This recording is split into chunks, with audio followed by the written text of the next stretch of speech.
Hi, I'm Kim Eddleston with Entrepreneur and Innovation Exchange, and I'm delighted to be here today with Angie Sanchez, who's the owner and founder of Artyfactos. Thank you for being with me today. Thank you for having me. So could you tell us a little bit about Artyfactos? Of course. So Artyfactos is a social and environmentally responsible jewelry business that offers pieces made out of natural materials like orange peel and seeds.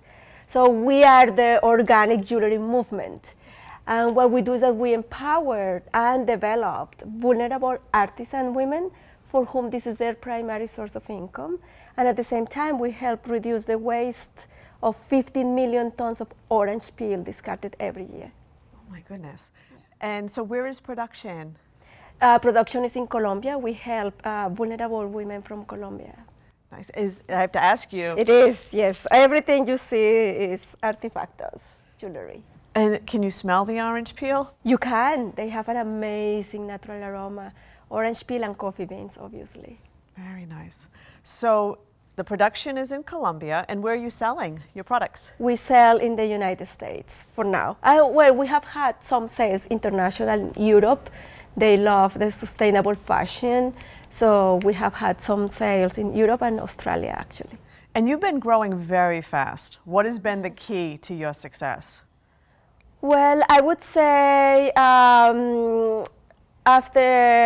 we joined an accelerator program in 2016. And at that point, we were growing, but it was a very, very slow growth.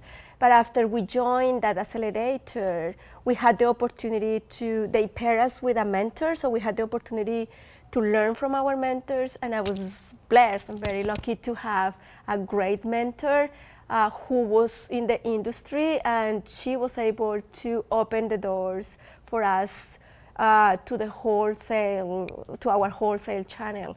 And since that, we have been growing more than what I thought because of that.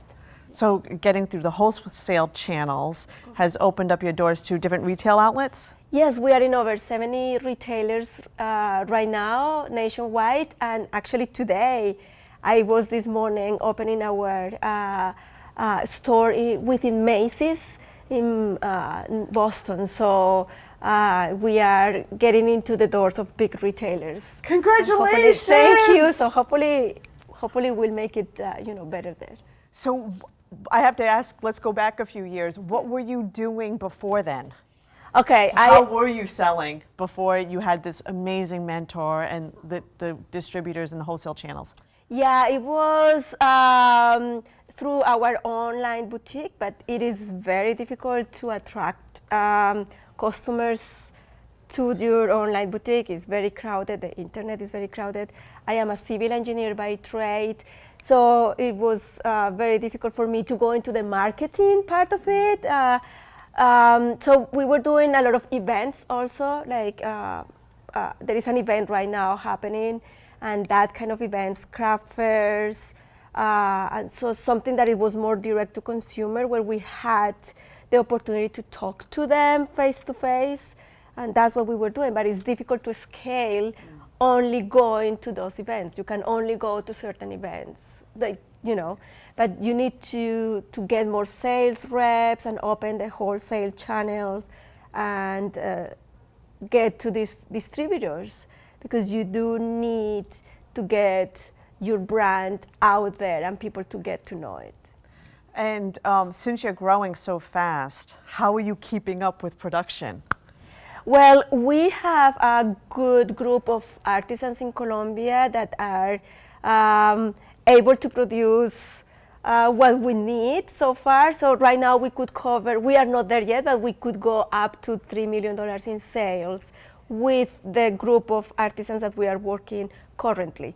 So when we grow beyond that, we will be able to recruit or work with more artisans, because in Colombia alone, there are 1.2 million people that depend on craftsmanship for living. So we have the opportunity to expand and positively impact more people as we grow. So you hire the women? We treat them as entrepreneurs. Oh, so they're subcontractors, kind of. Right, yes. We buy from them at whatever price they charge us. and so it's a fair pay for them too. And if you don't mind, I can share a story with. I would love a story. Okay, perfect. We would love a story. Our lead artisan, the first artisan that started working with us, she's been with us for 4 years, and the second order that we placed with her, she called me and she was like, "Can you pay me like 50% of it, like the deposit of 50%, because I need to pay for my daughter's school." That she's a single mom, but her daughter's dad was supposed to pay, and he never did. So her daughter was not able to graduate without her paying, obviously. So just with that, she was able to pay. I said, of course, yes. So she was able to pay for her daughter's, annual tuition. And then after that, she bought her first home at the beginning of last year, January last year. And then she bought a motorcycle. And a month ago, she bought her first car. So for me, it's how we can positively impact the lives of others. So that's a little story of one of the artisans that we have. That's an amazing story. It is, I love it. I love it too. So before we leave, any final words of wisdom for other aspiring entrepreneurs out there? Yes, I would give two advice to these entrepreneurs.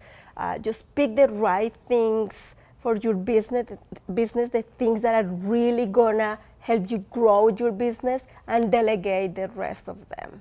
You don't wanna be doing a little bit of everything. And actually pick the ones that you are good at, and bring yourself or surround yourself with a team that has the skills that you don't, or that maybe you are not as good as. As I said, I am an engineer, so I need help with marketing. So I brought a group of people to help me with marketing, for instance, because I'm not as an expert on that area.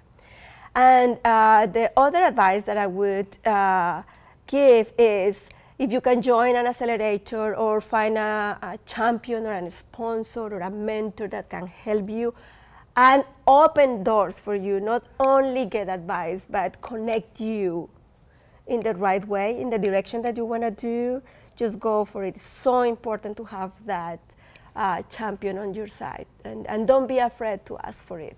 Because sometimes we are entrepreneurs and we don't want to, a lot of people think that we know everything, but we don't. And sometimes we don't want to ask, or we are ashamed, but just go for it, ask for help, and you will get it. Excellent advice. I wish you lots and lots of more success. Thank you. I look forward to seeing you in Macy's. Yes. Excellent. Yes, I'm very excited about that. Thank you so much for the opportunity. Thank you. Again, this is Kim Eddleston with Entrepreneur and Innovation Exchange with Angie Sanchez. Thank you again.